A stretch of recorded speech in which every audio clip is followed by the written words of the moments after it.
喺屋企唔知煮咩西餐好，想 low carb 又食得健康。今日教大家整個南瓜忌廉汁魚柳。將南瓜放入焗爐，200度焗10至12分鐘。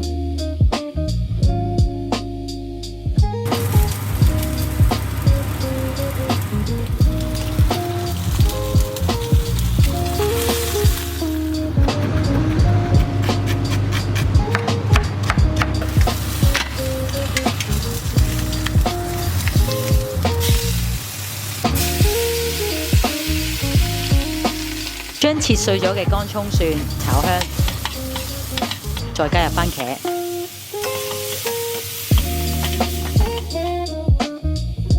再加入白酒，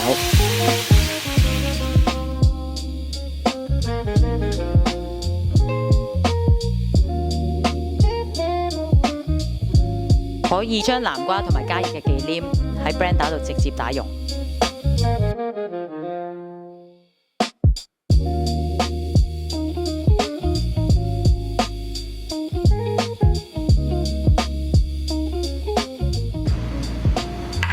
南瓜忌廉汁配魚柳。